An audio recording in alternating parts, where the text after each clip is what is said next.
Hello everyone, this is Gabrielle, and in this tutorial I will be showing you guys how to search for a source and then how to attach a source that you have found. First, you will need to go to familysearch.org and sign in. Once you do that, your name will come up in this right hand corner. Then you will click on Family Tree and Tree. Once you do that, I'll have you navigate to the person that you want to look at their tree. So for this video, I chose my great-grandmother, Myrtle. So you'll go to their profile, and here I have Myrtle Lizzie Henderson, and I have written out this diagram just to help me stay on track. So at the top I write her full name, the year she was born, and the year she died.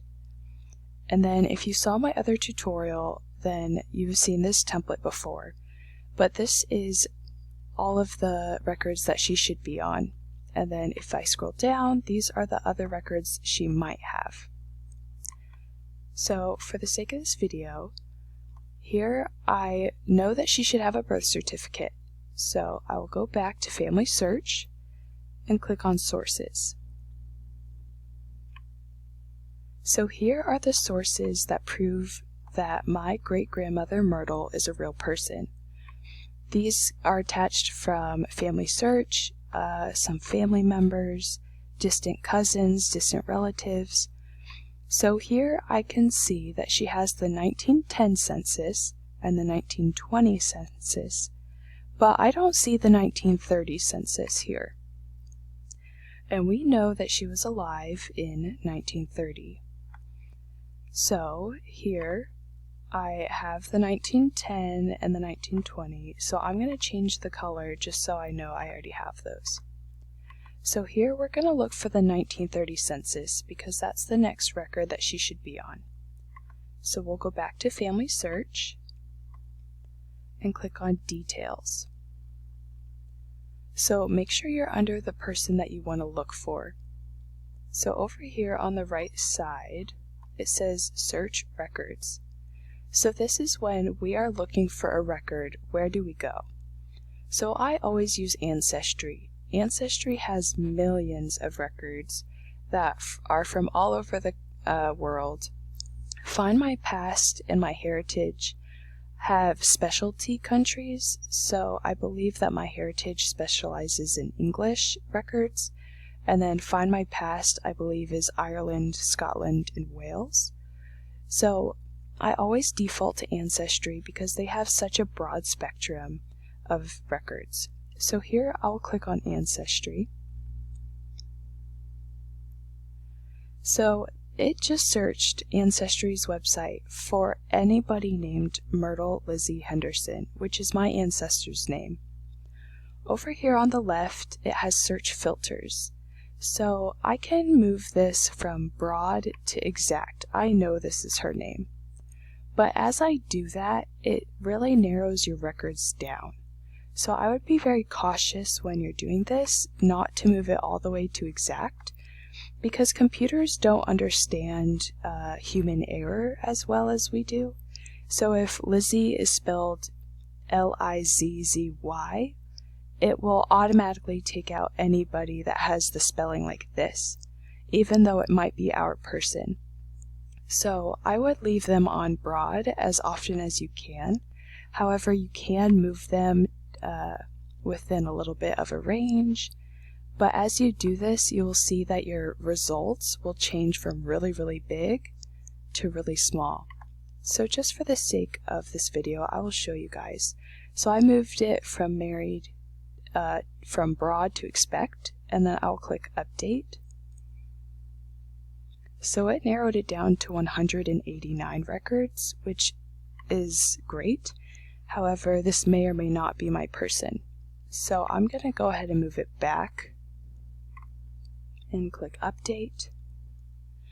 Okay, so now that I've shown you guys a little bit about the filters, I'm going to go ahead and scroll down And over here on the left, you guys can see that it has all categories. So here is great. This little section is great because I can narrow my search down from 630,000 records just to whatever record I'm looking for.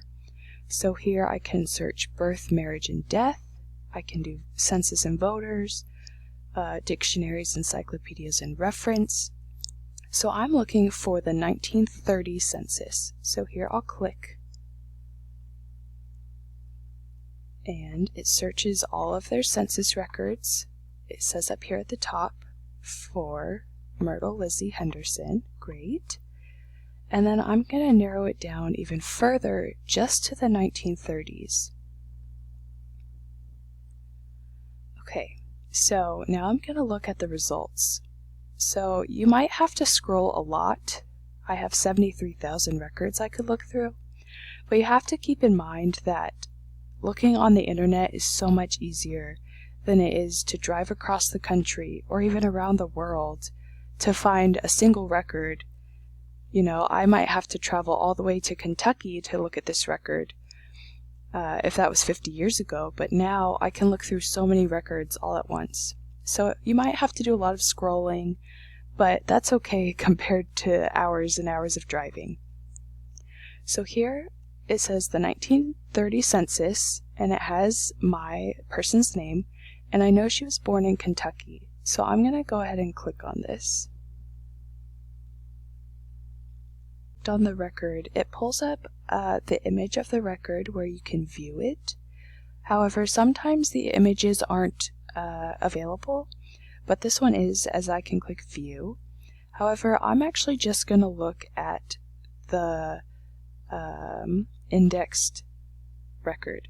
So indexing is when a human looks at this image. So I would look at this image and I would just type in the information I see. So it's really important to have indexing as well as family history because looking at these records takes a long time, but somebody has already looked at it and typed in all of the information, so it's easier to read. So here I can see that the name is Myrtle L. Henderson. The birth year is just 1 year off, which isn't bad. The same gender, ethnicity is, the race is correct. So I just want to make sure that all of this lines up with the information I know about my ancestor. And if I don't know this information, I can easily go back to her account. And here it says she was born in Kentucky. She died in Ohio, so it looks like she stayed in that little region most of her life. And I can look through the other sources and look at how many kids she had. So I can always refer back to her profile. So here, this looks like this is my ancestor. So I have just found a record that is my ancestor. So how do I connect it to my account?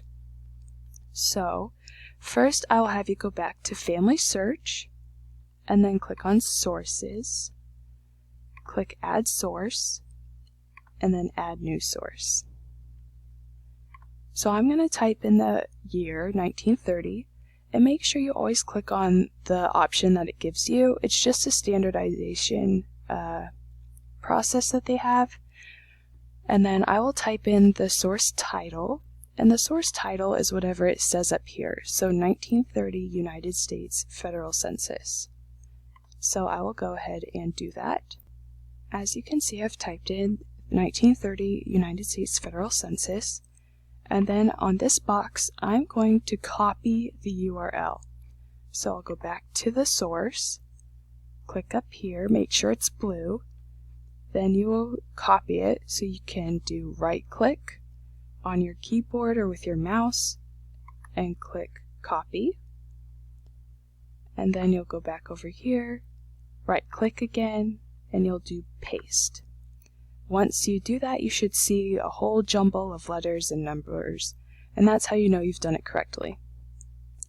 Then you will scroll down and you can write a citation. I typically just type in what site I got it from. You can describe the record if you need to, a reason to attach source, I typically don't fill in these other two boxes. However, some people are more strict on that. And then I always click these boxes for whatever it is. So it says her name on the record, it says her gender, it says her birth record. Okay, and then you click save. And once you do that, you should be able to see it in your source box. So right here, this is the one that we just added. And so that is how you add a source to Family Search. And if I want to view it, I can click View, and then I can open the URL. This just says it's going to another website. I'll click OK. And then it pulls up the record and I can view it. And that is how you look for a source, and that is how you attach it. If you have any questions, drop it in the comments for me, and if you like my channel, then subscribe and give me a thumbs up. Thanks, bye.